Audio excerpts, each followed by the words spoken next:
Now that we have all of the architectural and structural columns placed on the grid, we're now going to draw our external wall. So to follow along, if you open up PDF 003 external walls, so if we go over to our wall tool, again I'm being prompted to save, so yes, I'm going to save. So in my type selector, what I'm going to do now is change the type. So by default, I've got the external wall 102mm brickwork, 75 insulation, 100 block, 12 plasterboard. The one we're going to be using today is the wall exterior 102 brick, 50 air, which is our cavity, 45 insulation, 100 block and 12 plasterboard. So click to select. So how we're going to draw our wall today, we're going to be using our line. In our options bar, we're going to specify our constraints under height, constrain them to the first floor level. We're going to specify our location line as the core face exterior. So to briefly run over the cores of our wall and to show you where our core center line is, our core face exterior and our interior, what I'll do is I'll quickly just open up edit browser. This is something we'll cover later on in the course, but just to give you an idea of where our cores are. So here's our makeup of the wall, and there you'll see is our cores.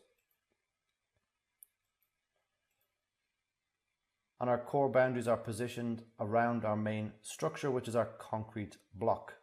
So that there highlighted in blue is our concrete block, which is the main structural element of our wall. So above that we have our external or exterior face for our core boundary, which is that blue line, and our interior core boundary, which is that blue line again. So we're going to specify our wall location line to be the outer face of that blockwork, which will be this section here. So I'm going to change our location line to wall face exterior. Yes, I want it to be in a chain. I don't have any offset, no radius, and yes, I want them to join.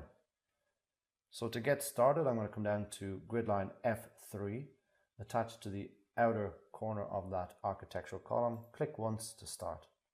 If I move my cursor up, you'll see the brickwork is on the left hand side, the blockwork is on the right hand side of my core boundary. If I was to go around the right hand side of the building, you can see that it's been mirrored across. So now my block is on the outside of the building, my brick is on the inside.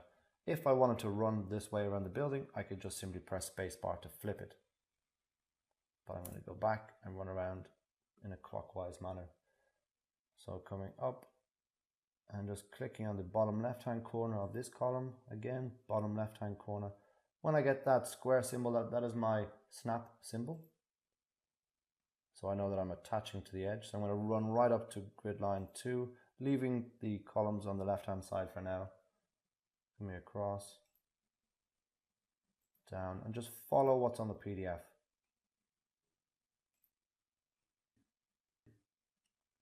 So when I come to the end, what I can do is just simply come up to the wall when I get that dashed blue line to click in place, and they'll automatically join. And now over to the left hand side of the building, I can just click on the outer side of that column again.